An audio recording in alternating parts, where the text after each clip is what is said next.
നമസ്കാരം.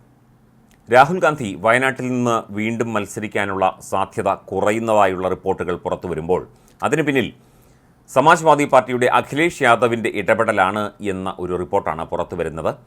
മാത്രമല്ല, മുസ്ലിം ലീഗിന് 3-ാം സീറ്റ് കൊടുക്കാൻ വേണ്ടി രാഹുൽ ഗാന്ധി മാറി നിൽക്കുകയാണ്. വയനാട്ടിൽ മുസ്ലിം ലീഗിൻ്റെ സ്ഥാനാർത്ഥി മത്സരിക്കാനുള്ള സാധ്യത കൂടി ഇപ്പോൾ തേടിക്കൊണ്ടിരിക്കുകയാണ്. കേരള ഘടകത്തിൻ്റെ കൂടി അഭിപ്രായം തേടിയതിന് ശേഷമായിരിക്കും അന്തിമ തീരുമാനം എന്നാണ് സൂചനകൾ പുറത്തു വരുന്നത്. രാഹുൽ ഗാന്ധി വയനാടിന് പകരം കർണാടക, തെലങ്കാന എന്നീ സംസ്ഥാനങ്ങളിൽ എവിടെ നിന്നെങ്കിലും മത്സരിക്കാനുള്ള സാധ്യതയും കഴിഞ്ഞ ദിവസം ചൂണ്ടിക്കാട്ടപ്പെട്ടിരുന്നു. പരമ്പരാഗതമായി മത്സരിച്ചു പോരുന്ന അമേഠിയെ കൂടാതെയാണ് ദക്ഷിണേന്ത്യയിൽ നിന്ന് ഏതെങ്കിലും ഒരു സീറ്റിൽ കൂടി രാഹുൽ ഗാന്ധി മത്സരിക്കുക എന്ന റിപ്പോർട്ടുകളുമുണ്ട്. എന്നാൽ ഇക്കാര്യത്തിൽ അന്തിമ തീരുമാനമായിട്ടില്ല. യുപിയിൽ രാഹുൽ ഗാന്ധി മത്സരിക്കണം എന്നത് അഖിലേഷ് യാദവിൻ്റെ ആവശ്യമാണ്. ഇത് ഏതാണ്ട് അംഗീകരിച്ചു എന്നും സൂചനയുണ്ട്. ഇതോടെയാണ് ഉത്തർപ്രദേശിൽ എസ് പിയുമായി സീറ്റ് ധാരണയുണ്ടായത് എന്ന റിപ്പോർട്ടുകളുമുണ്ട്. പക്ഷേ തീരുമാനം ഇപ്പോഴും വൈകുകയാണ്.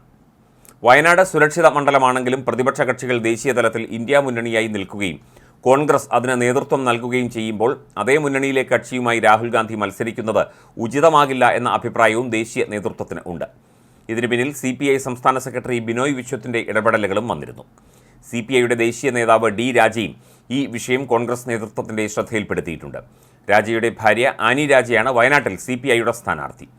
ഇതിനോടൊപ്പം അഖിലേഷിൻ്റെ നിലപാടും നിർണായകമായി. വയനാട്ടിലെ മത്സരമാണ് അമേഠിയിൽ കഴിഞ്ഞ തവണ രാഹുലിന് തോൽവിയൊരുക്കിയത് എന്ന വിലയിരുത്തലും സജീവമാണ്. രാഹുൽ ഗാന്ധി വയനാട്ടിൽ നിന്ന് മാറുമെന്ന സൂചനകൾ ഉണ്ടായിരുന്നുവെങ്കിലും ഓരോ തവണയും മണ്ഡലം മാറുന്നത് രാഷ്ട്രീയമായി ശരിയല്ല എന്ന വിലയിരുത്തലും വരുന്നുണ്ട്. ഉത്തരേന്ത്യയിൽ മത്സരിച്ചാലും 100% ജയം ഉറപ്പില്ല. ഈ പശ്ചാത്തലത്തിലാണ് രാഹുൽ തീരുമാനം എടുക്കാൻ വൈകുന്നത്. അഖിലേഷിൻ്റെയും CPIയുടെയും ആവശ്യം തള്ളിക്കളയാനും കഴിയില്ല. അതുകൊണ്ടാണ് കർണാടകയിലെയും തെലങ്കാനയിലെയും കൂടി സീറ്റുകൾ പരിഗണിക്കുന്നത്. 5 സംസ്ഥാനങ്ങളിലെ നിയമസഭാ തെരഞ്ഞെടുപ്പ് സഖ്യ ചർച്ചകളിൽ കോൺഗ്രസ് വിട്ടുവീഴ്ച ചെയ്യില്ല എന്ന വിമർശനം CPIക്കുണ്ട്. അക്കാര്യത്തിൽ രാഹുൽ ഗാന്ധി അടക്കമുള്ള നേതാക്കൾ താൽപ്പര്യം കാട്ടിയിട്ടില്ല. മധ്യപ്രദേശ്, രാജസ്ഥാൻ, ഛത്തീസ്ഗഡ്, തെലങ്കാന എന്നിവിടങ്ങളിൽ മത്സരിച്ച CPIയുമായി ഒരു സീറ്റിൽ മാത്രമാണ് സഖ്യത്തിന് കോൺഗ്രസ് തയ്യാറായത്. രാഹുൽ ഗാന്ധിയുടെ ദക്ഷിണേന്ത്യയിലെ മത്സരം BJPക്ക് ഉത്തരേന്ത്യയിൽ കരുത്തേകും എന്ന വിമർശനവും CPIക്കുണ്ട്. ഇതെല്ലാം രാഹുൽ ഗൗരവത്തോടെ എടുക്കുന്നുണ്ട്.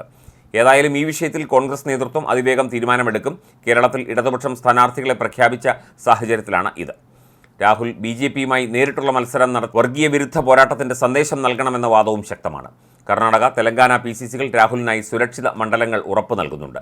ഈ സാഹചര്യം കണക്കിലെടുത്താണ് വയനാട് ഒഴിവാക്കാനുള്ള ആലോചന. അതേസമയം KC വേണുഗോപാൽ ആലപ്പുഴയിൽ നിന്ന് വീണ്ടും മത്സരിക്കാനുള്ള സാധ്യതയേറി.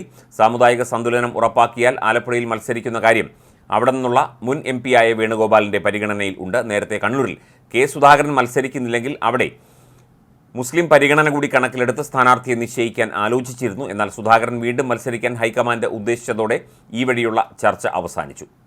അതുകൊണ്ട് വയനാട്ടിൽ ഒരു മുസ്ലിം സ്ഥാനാർത്ഥി തന്നെയായിരിക്കും UDFന് വേണ്ടി മത്സരരംഗത്ത് ഇറങ്ങുക.